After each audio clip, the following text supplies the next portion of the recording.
नमस्कार, मैं हूं श्वेता झा। दोपहर के 3 बज चुके हैं और हम हाजिर हैं हमारे खास शो के साथ। हमारे साथ मीनाक्षी कंठवाल, मेरे सहयोगी, और नेहा बाथम। हम तीनों आज स्टूडियो से ही हैं। हालांकि कल दोनों अपने घरों से होंगी, लेकिन इस वक्त कोरोना की लेटेस्ट अपडेट और लॉकडाउन से जुड़ी हर एक खबर लेकर हम आपके साथ हैं।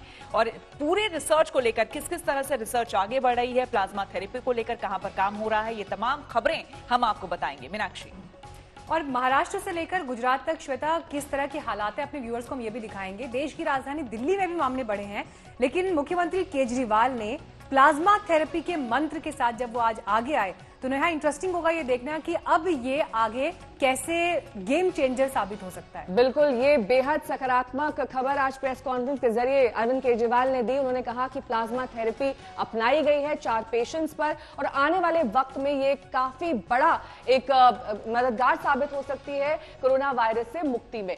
खबरें और भी होंगी शहर शहर की, दिखाएंगे आपको लोगों पर पुलिस की सख्ती का अंदाज भी, जो लॉकडाउन को खेल समझ रहे हैं, इसका पालन नहीं कर रहे हैं, कैसे पुलिस ने इन्हें पढ़ाया पाठ। देखिए, तो साथ ही देश में महाराष्ट्र के बाद कोरोना का कहर सबसे ज्यादा गुजरात में है। गुजरात में बीमारों की संख्या 2500 के पार हो चुकी है।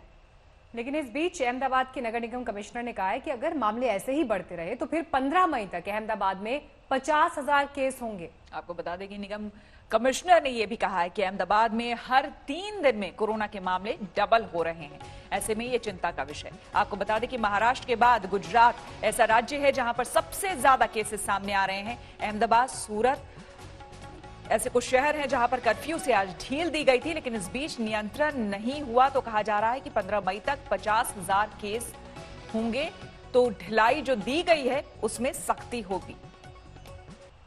अपना अमदावाद शहर में 17મી એપ્રિલના રોજ ટોટલ 600 કેસ હતા અને 20મી એપ્રિલ 3 દિવસમાં એ ડબલ થઈને 1200 થી વધુ થઈ ગયા।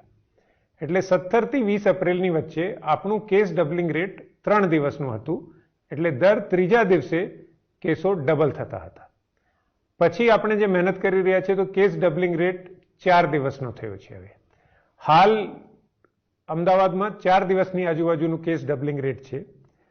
जो 4 દિવસ दर चौथा दिवसे केस डबल थाय तो अमे जे आकलन कर्યું છે અને આ આકलन भारत सरकार द्वारा राज्य सरकार द्वारा पण કરવામાં આવ્યું છે।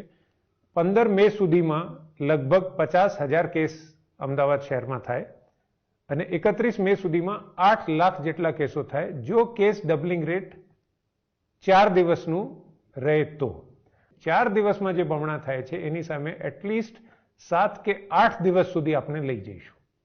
એટલે ચોથા દિવસે બમણા થવાની જગ્યાએ દર 8મા દિવસે કેસ ડબલ થાય। સાઉથ કોરિયા જેવા અમુક દેશો છે એ જ ફક્ત 8, 9 કે 10 દિવસનું ડબલિંગ રેટ અચીવ કરી શક્યા છે। એટલે જો આપણે કેસ ડબલિંગ રેટ 8 દિવસનું હાંસલ કરી શકીએ તો 15મી મે સુધીમાં જે 50,000 કેસો થવાના હોય એની સામે ફક્ત 10,000 કેસો જ થાય। तो महाराष्ट्र के बाद अब सबसे ज्यादा प्रभावित राज्य गुजरात हो गया है, जो इस सूची में अब दूसरे नंबर पर आ गया है। लेकिन कोरोना से जंग के बीच आज देश के स्वास्थ्य मंत्री डॉक्टर हर्षवर्धन भी सामने आए और उन्होंने कहा कि जो भी केसेस बढ़ रहे हैं उसके बावजूद अभी कोरोना के स्टेज 3 तक हम नहीं पहुंचे हैं।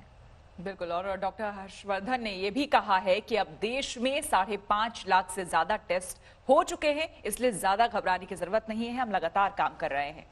बिल्कुल श्वेता और मीनाक्षी, और अच्छी बात यह है कि टेस्टिंग बढ़ रही है। पॉजिटिव केसेस का जो प्रतिशत है वो 3 से 4% ही है। लेकिन सबसे अच्छी बात जो कल भी सामने आई थी, जो केस डबलिंग रेट है वो अब कम हो गया है। जो पहले केसेस डबल होते थे 5 दिन में, अब वो 7 दिन में डबल हो रहे हैं। टेस्ट की संख्या लगातार बढ़ रही है। और बेहद सकारात्मक बात जिसका जिक्र हमने बुलेटिन की शुरुआत में कहा था वो ये है कि अब प्लाज्मा थेरेपी का इस्तेमाल किया जा रहा है, जो बेहद सकारात्मक तौर पर आने वाले वक्त में इलाज के तौर पर इस्तेमाल की जा सकती है। 5 लाख से ज्यादा टेस्ट हो चुके हैं। डॉक्टर हर्षवर्धन ने जानकारी दी। जैसे जैसे आप जानते हैं कि टेस्टिंग की प्रक्रिया को भी हम लोगों ने और अधिक मजबूत किया है। लगभग 5.5 लाख टेस्ट आज देश में हो चुके हैं। लेकिन सबसे अच्छी बात यह है कि टेस्टिंग बढ़ाते जाने के बावजूद भी हमारे जो पॉजिटिव केसेस हैं उनकी संख्या 3-4% से ज़्यादा नहीं बढ़ रही है। इसलिए बहुत विश्वास के साथ मैं आपके साथ ये बात कहना चाहता हूँ कि सब एक्सपर्ट्स से बात करने के बाद भी क्योंकि ये हम सबके मन में भय रहता है कि कहीं हम स्टेज 3 में तो नहीं चले गए हैं। लेकिन हम निश्चित रूप से अपने देश को स्टेज 3 में जाने से अभी तक आप सबके सद प्रयासों से उसको बचाकर रख पाए हैं। बार बार सरकार की ओर से मीनाक्षी और श्वेता ये स्पष्ट किया जा रहा है कि हम घबराएं नहीं, क्योंकि अभी हम स्टेज 3 में नहीं पहुंचे। लेकिन घबराने वाली खबर दरअसल अहमदाबाद से आ रही है, क्योंकि यहां पर नगर निगम के कमिश्नर ये कह रहे हैं कि जो आंकड़े आ रहे हैं वो लगातार बढ़ रहे हैं और इसकी एक बड़ी वजह एटीएम और सब्जी मंडी है, जहां से संक्रमण का खतरा सबसे ज्यादा देखा जा रहा है। बिल्कुल। और नेहा, देखते ही देखते यहाँ गुजरात की अगर हम बात करें तो कोरोना के मामले यहाँ अचानक से बढ़ गए हैं, दूसरे नंबर पर आ गया है। महाराष्ट्र के बाद सबसे ज्यादा मरीज अगर कहीं पर देखे जा रहे हैं तो गुजरात में है। और जिस बात का जिक्र नेहा कर रही थी कि गुजरात में सब्जी वाले, पेट्रोल पंप के कर्मचारी, इन तक जब कोरोना के मामले पहुंचे हैं तो अब ये जो पूरी चेन है उसे सुपर स्प्रेडर्स कहा जा रहा है। અને આ મહિલાઓને ખાસ વિનંતી છે કે શાકભાજી લેવા માટે જાય ત્યારે મહેરબાની કરીને થેલી લઈને નહીં જાઓ, ડોલ લઈને જાઓ। ડોલ ને શાકભાજી, એક પણ શાકભાજીને હાથ લગાવશો નહીં, સીધે સીધી શાકભાજી તમારી ડોલમાં નખાવો। ઘરે આવીને ડોલમાં પાણી ભરો, એની અંદર ખાવાનો સોડા નાખી દો 2 ચમચી ભરીને। गुजरात में कोरोना वायरस का संकट विकराल हो रहा है। अब तक के इंतजाम अधूरे साबित हुए हैं। मरीजों की तादाद हर दिन के साथ बेतहाशा बढ़ने लगी है। अब हालात ऐसे हो गए हैं कि गुजरात मरीजों के मामले में दिल्ली से भी आगे निकल चुका है। ये 3 आंकड़े देखिए, पहले नंबर पर महाराष्ट्र, दूसरे पर गुजरात और फिर दिल्ली। तादाद हो या मौत, गुजरात से आ रही खबरें चिंता पैदा करने वाली हैं। अगर आंकड़ों को देखें तो अहमदाबाद में कोरोना पॉजिटिव की संख्या 1652 तक जा पहुंची। इनमें 217 मामले तो सिर्फ एक दिन में दर्ज हुए। 24 घंटे में यहां 9 लोगों की कोरोना वायरस से मौत हो चुकी है। अब इस शहर में ही कोरोना ने कुल 151 लोगों की जान ले ली। अच्छी बात यह है कि गुजरात के दूसरे सबसे बड़े कोरोना हॉटस्पॉट वडोदरा में 45 लोग एक साथ कोरोना को मात देकर घर पहुंचे। ठीक होकर घर पहुंचने वालों के लिए तालियों की गूंज शांत भी नहीं हुई थी कि इसी शहर में सेना के 3 जवानों के संक्रमित होने की खबर ने हैरान कर दिया। तीनों के एटीएम बूथ से संक्रमण की आशंका है। इसके बाद संपर्क में आने वाले 28 लोग क्वारंटीन कर दिए गए। कोरोना का संकट नया है। कोरोना के लक्षण, इलाज के तरीके, इनसे बचाव की तकनीक सब नई है। कोरोना के नए नए सच सामने आ रहे हैं। अहमदाबाद में संक्रमण में तेजी की वजह सुपर स्प्रेडर्स को माना जा रहा है, जिनमें सब्जी वाले, दवा दुकानदार, किराना दुकानदार, पेट्रोल पंप पर ईंधन भरने वालों के साथ साथ दूसरे जरूरी सेवा से जुड़े लोग हैं। इन सुपर स्प्रेडर्स की जांच में एक साथ 7 लोग कोरोना वायरस से संक्रमित निकले। कहा जा रहा है कि सब्जी वालों की वजह से ही अहमदाबाद में 60 से ज्यादा पॉजिटिव केस आ चुके हैं। यानी सावधानी हटी तो कोरोना वाली दुर्घटना कभी भी कहीं भी घट सकती है। अहमदाबाद से गोपी खांगर के साथ आज तक ब्यूरो। और आज एक और ऐसी खबर आई जिसने सबको चौंका दिया। मीनाक्षी और नेहा, ये आप लोगों ने भी सुबह से हम ये खबर बता रहे हैं लोगों को कि क्या आप सोच भी सकते हैं कि सिर्फ एक गली से, मात्र एक गली से कोरोना के 46 केस सामने आ जाए। जी हाँ, ये हुआ है। 1-2 नहीं, 46 केसेस सामने आने के बाद दिल्ली में हड़कंप मच गया। बिल्कुल यकीन कर पाना मुश्किल है श्वेता, लेकिन ये सच है कि जहांगीरपुरी में H2 ब्लॉक की गली में कोरोना के 46 केस सामने आए हैं। लेकिन यहाँ पर यह भी देखना होगा कि ये कोई पहला मामला नहीं है जहांगीरपुरी से। क्या जब कोरोना का विस्फोट हुआ हो, इससे पहले भी एक गली से 80 से ज्यादा केसेस सामने आ चुके हैं। इन टोटलिटी अगर इनको मिलाया जाए तो 80 होंगे, लेकिन इससे पहले भी ये केसेस सामने आए हैं। आपको जहांगीरपुरी का उदाहरण दिया। जहांगीरपुरी की एक गली, उसके अंदर एक ही परिवार के कई सारे घर थे, चाचे, मामे, ताया, ये सब। उनमें एक ही परिवार के 26 केस पॉजिटिव निकले, क्योंकि वो माने ही नहीं। कंटेनमेंट जोन होने के बावजूद वो एक दूसरे के घरों में जाते रहे। तो जहाँ जहाँ कंटेनमेंट जोन में लोगों ने बात मानी है, वहाँ एक भी नए केस नहीं मिले। और जहाँ लोगों ने बात नहीं मानी, वहाँ पे कुछ कंटेनमेंट जोन्स में कई नए केस निकल के आए हैं। सिर्फ 4 दिन पहले दिल्ली के मुख्यमंत्री अरविंद केजरीवाल बता रहे थे कि जहांगीरपुरी की एक गली में कैसे 1 से 2, 2 से 4, 4 से 16 और 16 से 26 लोग कोरोना की गिरफ्त में आ गए। लेकिन जहांगीरपुरी की इन गलियों में कोरोना वायरस ने जैसे बस्ती ही बसा ली है। अब इलाके के एच ब्लॉक की एक ही गली में कोरोना के 46 मामले निकल आए हैं। जहांगीरपुरी में कोरोना के इस विस्फोट से प्रशासन और स्वास्थ्य कर्मी हैरान हैं कि फैलते संक्रमण पर रोक लगाएं तो कैसे। इस वक्त मैं दिल्ली के जहांगीरपुरी इलाके के बिल्कुल पास मौजूद हूं। दरअसल यहाँ पर नया मामला सामने आया है जिसमें 46 केस जो है वो अब कोरोना पॉजिटिव पाए गए। इस हिसाब से जहांगीरपुरी जो कि हॉटस्पॉट है, कंटेनमेंट जोन है, वहां पर किसी को आने जाने की मनाही है। वहां पर अब जो केसेस की संख्या हो गई, 3 बड़े बड़े केसेस आ चुके हैं जिसमें केसेस अब 89 यानी 79 केसेस जो है दिल्ली के जहांगीरपुरी इलाके से प्रकाश में आ चुका है। ऐसे में जाहिर तौर पर अब संकट की बात है क्योंकि दिल्ली के एक ऐसा इलाका है जहां पर एक सबसे ज्यादा केसेस सामने आए। इसके अलावा जो केसेस सामने आए दिल्ली के शाहदरा से भी आए जहां 8 केसेस सामने आ गए हैं। दिल्ली के सिर्फ इसी इलाके में अब तक 89 कोरोना मरीज मिल चुके हैं। ताजा मामले में एच ब्लॉक में 46 मरीज पाए गए हैं। इससे पहले सी ब्लॉक में 31 मरीज पाए गए थे और जहांगीरपुरी पुलिस थाने के साथ स्टाफ भी कोरोना की चपेट में आ चुके हैं। दरअसल इस इलाके में कोरोना संक्रमण की शुरुआत 11 मार्च को हुई थी जब 67 साल के एक बुजुर्ग ने दम तोड़ा था। बुजुर्ग के कोरोना पॉजिटिव होने की बात सामने आने के बाद परिवार के लोगों का भी टेस्ट हुआ। टेस्ट में 6 लोगों में संक्रमण की पुष्टि हुई, लेकिन तब इलाके के लोगों को अंदाजा नहीं था कि संक्रमण इस कदर फैलेगा और बच्चों से लेकर बुजुर्ग तक इसकी चपेट में आ जाएंगे। फिलहाल तो स्थिति ये है कि लगातार जहांगीरपुरी इलाका जो है वो कंटेनमेंट जोन बना रखा है और ऐसे में वहां पर ज्यादा एहतियात बरती जा रही है और इस वजह से वहां मीडिया की भी अनुमति नहीं है, प्रवेश की अनुमति नहीं है। जो जहांगीरपुरी के केसेस थे इनमें कुछ पुलिसकर्मी भी थे जिनको जो है ये कोरोना पॉजिटिव पाया गया था, यानी तकरीबन 35 शुरुआत में आए थे केसेस जो पहला बड़ा मामला था जिनमें 33 कंफर्म्ड केसेस थे। इसके बाद कुछ पुलिसकर्मी थे। इसके बाद जो 46 केस जो है ताजा आए हैं, यानी 3 बड़े बड़े केसेस जहांगीरपुरी से आ गए। पुरानी दिल्ली के चूड़ीवालान में भी एक ही परिवार के 11 लोग कोरोना पॉजिटिव पाए गए हैं। इसमें 2 बच्चे भी शामिल हैं। इसके अलावा दिल्ली के ही महरौली इलाके में एक स्वास्थ्य कर्मी और उसके ससुर कोरोना संक्रमित हो गए हैं। परिवार के 6 लोगों में भी लक्षण दिख रहे हैं। महरौली इलाके में ही एक सब्जी वाला भी कोरोना पॉजिटिव मिला है। राजधानी दिल्ली में संक्रमण की ये रफ्तार केजरीवाल सरकार और आम जनता दोनों के लिए बेहद चिंताजनक है। अनुज मिश्रा और अरविंद ओझा के साथ चिराग गोठी, दिल्ली आज तक। और अब बात राजस्थान की। राजस्थान उन राज्यों में से एक है जहां पर उन 3 राज्यों में से एक है जहां पर सबसे पहले केसेस 1000 को क्रॉस कर गए थे। महामारी के संकट से राज्य भी गुजर रहा है और कल यहां पर कोरोना के कुल 76 नए मामले सामने आए हैं। कल रात आपको बता दें 9 बजे से सुबह 9 बजे के बीच 36 और मरीज यहां पर सामने आए हैं और इस तरह राजस्थान में कोरोना के 2000 मरीज हो गए हैं। नेहा, और जहां एक उम्मीद की किरण दिखाई दे रही थी श्वेता और मीनाक्षी की यहाँ पर रैपिड टेस्ट किए जाएंगे, किट्स भी मंगवा लिए गए थे चीन से, लेकिन जब ये रैपिड टेस्ट किट्स फेल हो गए तो सरकार को लगा कि आगे स्थिति और ज्यादा विकट और ज्यादा खराब हो सकती है। लेकिन महाराष्ट्र और गुजरात और दिल्ली के बाद अगर बात करें, राजस्थान चौथा राज्य ऐसा हो गया है जहां 2000 या फिर इससे ज्यादा मामले सामने आ रहे हैं। सड़क पर जोधपुर की पुलिस मार्च कर रही है।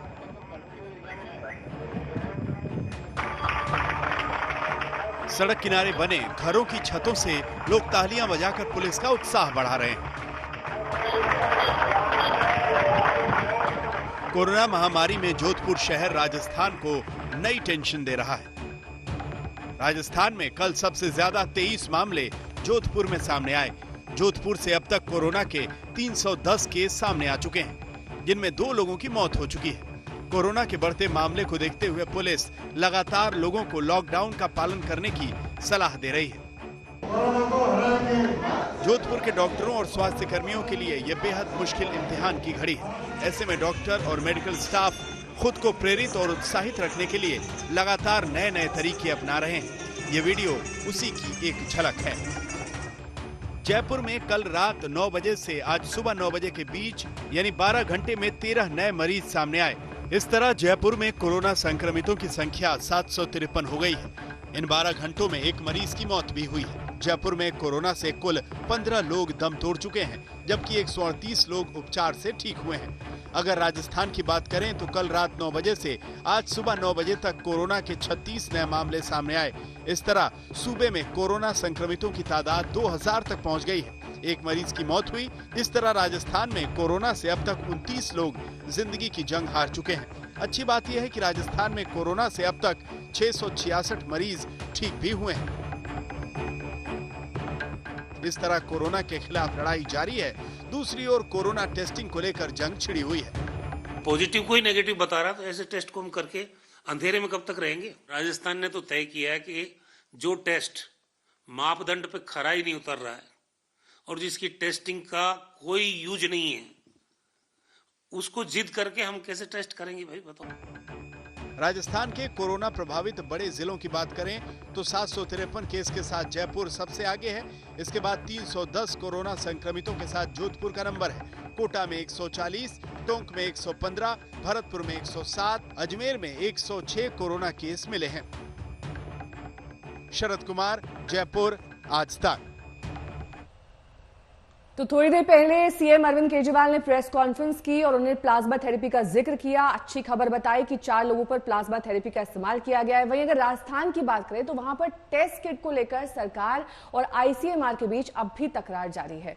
आईसीएमआर ने नया राजस्थान सरकार से कहा कि वो टेस्ट किट से जांच अभी जारी रखें, लेकिन राजस्थान सरकार ने आईसीएमआर पर भ्रम फैलाने का आरोप लगा दिया है। बिल्कुल, और न सिर्फ राजस्थान, पंजाब से भी खबर आ चुकी है। पंजाब सरकार भी तमाम किट वापस करने की बात कर रही है। लेकिन आपको बता दें कि आज तक पर राजस्थान के स्वास्थ्य मंत्री रघु शर्मा ने कहा कि जो किट सही नतीजे नहीं दे रही है, आखिर उसका इस्तेमाल हम करें कैसे। हमारे साथ है राजस्थान के स्वास्थ्य मंत्री रघु शर्मा, से बातचीत करते हैं।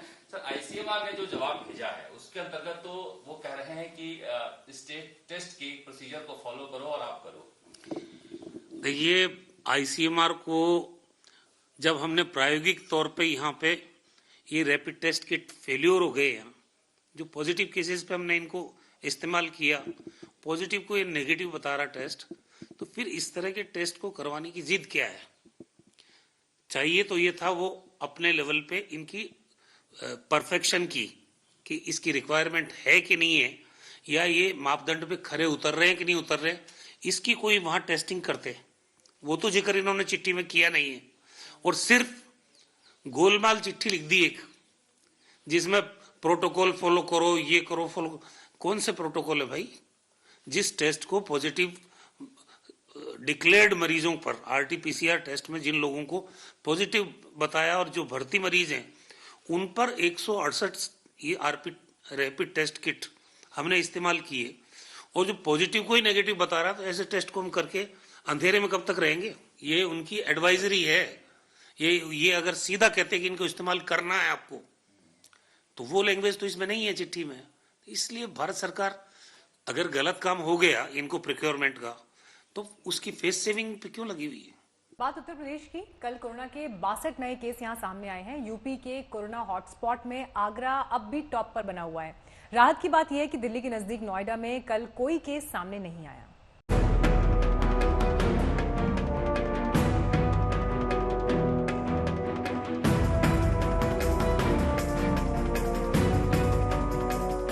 फिरोजाबाद पुलिस में हड़कंप है। 14 अप्रैल को यहां की रामगढ़ थाना पुलिस लॉकडाउन तोड़ने के इल्जाम में एक युवक को पकड़कर थाने लाई थी।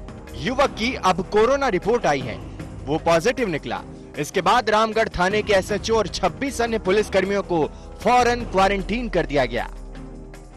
14 तारीख को एक मुलजिम की गिरफ्तारी की गई थी लॉकडाउन तोड़ने के आरोप में। ये मुलजिम बाद में पॉजिटिव पाया गया। इसका नाम हाशिम है, और जब उसे पॉजिटिव के बारे में उसके होने का पता चला तो एहतियातन उस शिफ्ट में जो थाना में जो भी कार्यरत कर्मचारीगण थे, इंक्लूडिंग एसएचओ, सभी को क्वारंटाइन किया गया है। हड़कंप बरेली पुलिस में भी है। यहाँ 55 पुलिस कर्मियों को क्वारंटीन किया गया है। ये पुलिसकर्मी छुट्टी लेकर अपने घर गए थे, लेकिन लॉकडाउन की वजह से देरी से ड्यूटी पर नहीं आए। ये सभी पुलिसकर्मी उन शहरों से आए हैं जहाँ से कोरोना केस सामने आए हैं, इसलिए एहतियात के तौर पर यह कदम उठाया गया है। हमारा बरेली में अभी एक भी कोरोना के पेशेंट नहीं है, अभी हम ग्रीन जोन में हैं। तो उन लोगों को एहतियात के तौर पे हमने जिला अस्पताल भेजा, वहाँ पर उनका सैंपल लिया गया। सैंपल लेने के बाद उनका जो टेस्ट है निगेटिव आया, लेकिन फिर भी एज पर रूल उन्हें जो है होम क्वारंटाइन के लिए 14 दिन के लिए उन्हें रख दिया गया है। गौरतलब है कि इससे पहले मुरादाबाद के नागफनी थाने के 73 पुलिस कर्मियों को एहतियातन क्वारंटीन किया जा चुका है।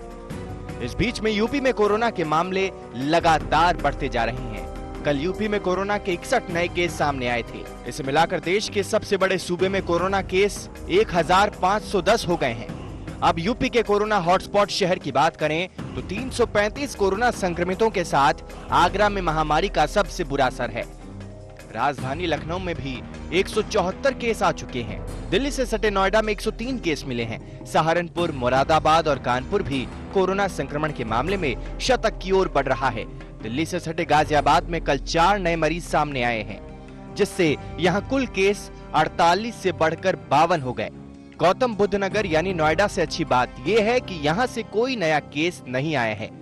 फिरोजाबाद से सुधीर शर्मा और बरेली से कृष्ण राज के साथ कुमार अभिषेक, लखनऊ, आज तक।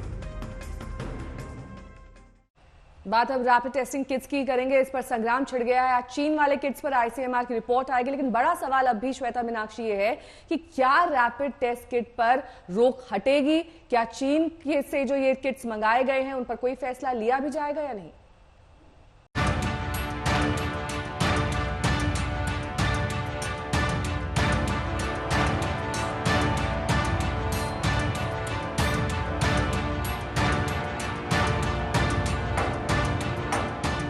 कोरोना टेस्टिंग किट्स पर संग्राम थमा नहीं है।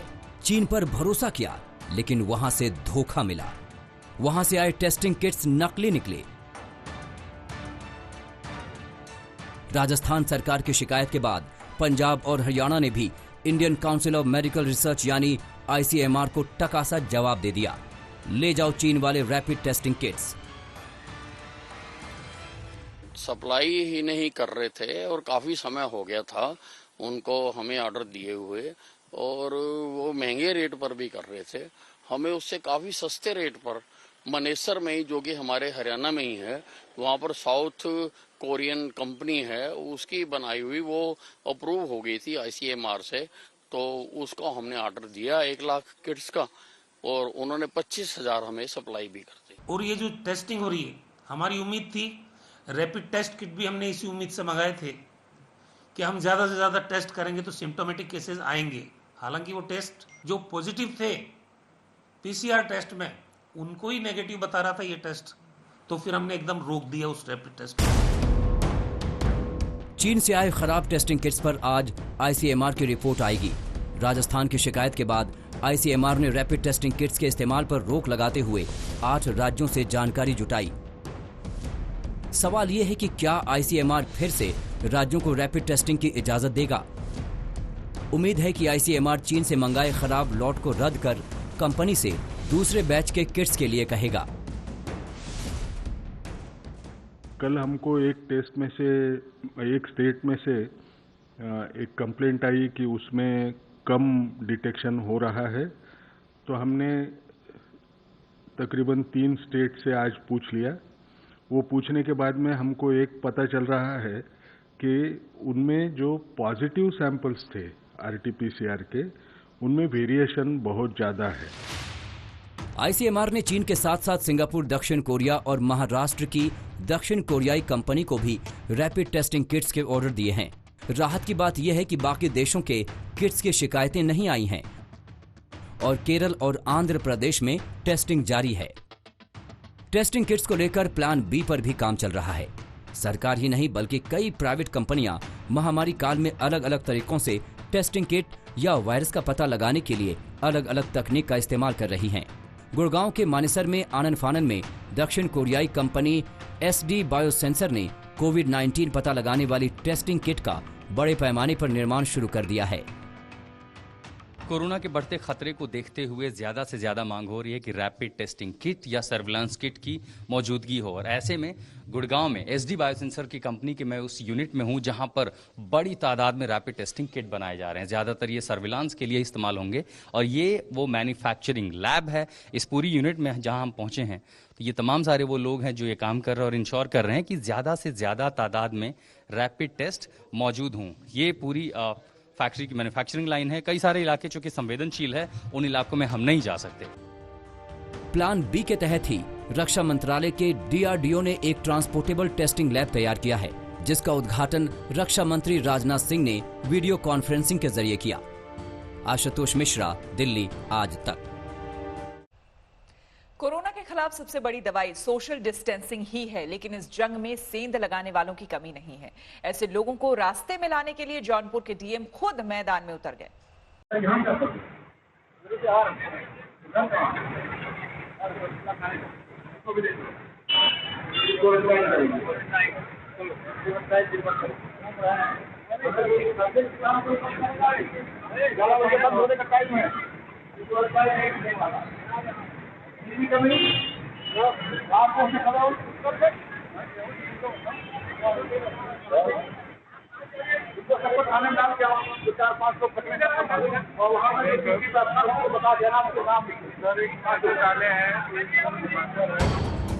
लॉकडाउन में लापरवाहों पर नकेल कसने के लिए जौनपुर के डीएम और एसपी जब शहर की सड़कों पर उतरे तो हड़कंप मच गया।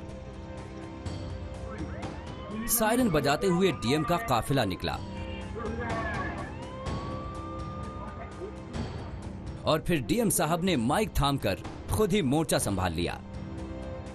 कहीं बाइक वाले को रोककर पूरी क्लास लगाई तो कहीं सब्जी खरीदने पहुंचे लोगों को नसीहत दे डाली।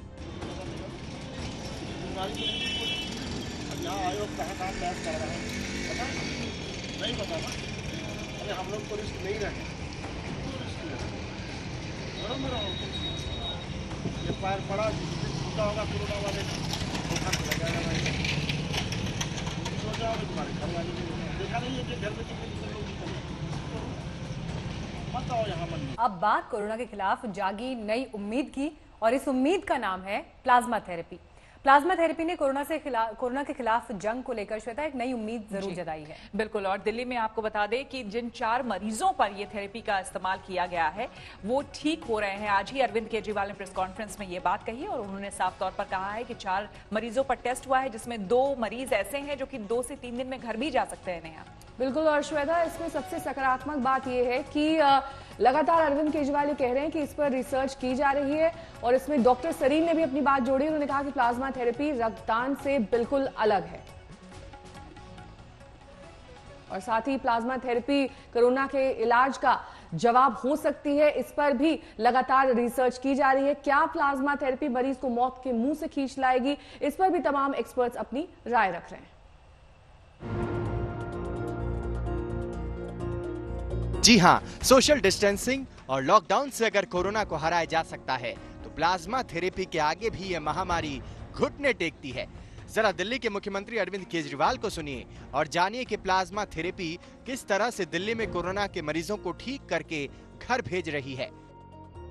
कुछ दिन पहले मैंने आपको बताया था, लगभग 10 दिन पहले, पिछले हफ्ते मंगलवार को हम लोगों को केंद्र सरकार से परमिशन मिली थी कि हम कोरोना के जो सबसे सीरियस मरीज हैं, काफ़ी सीरियस मरीज हैं, उन लोगों के ऊपर हम प्लाज्मा थेरेपी ट्राई करके देख सकते हैं कि उन पे क्या असर पड़ता है। तो ये प्लाज्मा थेरेपी लिमिटेड बेसिस पे छोटा ट्रायल करने की हमें परमिशन मिली थी कि एलएनजेपी अस्पताल, केवल एलएनजेपी के लिए हमें परमिशन मिली थी कि एलएनजेपी अस्पताल के जो सीरियस मरीज हैं उनके ऊपर ये ट्रायल करके देखा जा सकता है। हमने पिछले कुछ दिनों के अंदर 4 मरीजों पे ट्रायल करके, एलएनजेपी के 4 मरीजों पे ट्रायल करके देखा। उसके अभी तक के नतीजे उत्साहवर्धक हैं, अच्छे हैं। दिल्ली सरकार को केंद्र से करीब 2 हफ्ते पहले प्लाज्मा थेरेपी की मंजूरी मिली। मंजूरी मिलने के बाद एलएनजेपी के 4 मरीजों पर थेरेपी का ट्रायल किया गया। साथ ही एक और प्राइवेट अस्पताल में एक मरीज पर प्लाज्मा थेरेपी का ट्रायल हुआ। अब एलएनजेपी के 2 मरीज आईसीयू से जनरल वार्ड में आ चुके हैं, जबकि प्राइवेट अस्पताल का मरीज ठीक होकर घर जा चुका है। वो दोनों आईसीयू में थे और मुझे एलएनजेपी के मेडिकल डायरेक्टर जो हैं उन्होंने बताया है कि शायद आज उनको आईसीयू से निकाल के वार्ड में शिफ्ट कर दिया जाएगा। पहले उनकी तबीयत बहुत ज़्यादा खराब थी। आईएलबीएस के निदेशक ये भी बताते हैं कि प्लाज्मा थेरेपी से शरीर में कमजोरी भी नहीं आती। प्लाज्मा थेरेपी का तरीका ब्लड डोनेशन से बिल्कुल अलग होता है। प्लाज्मा फेरेसिस में एक मशीन होती है, खून उसमें से जाता है, सिर्फ थोड़ा सा एंटीबॉडी प्लाज्मा लिया जाता है, बाकी खून वापस आ जाता है, कोई कमजोरी नहीं, वीकनेस नहीं। फिलहाल प्लाज्मा थेरेपी के इस प्रयोग को सफल बनाने के लिए उन मरीजों को भी ब्लड प्लाज्मा देने के लिए आगे आना होगा जो ठीक हो चुके हैं। तभी प्लाज्मा थेरेपी बाकी बीमारों के लिए संजीवनी बन सकती है। आज तक ब्यूरो।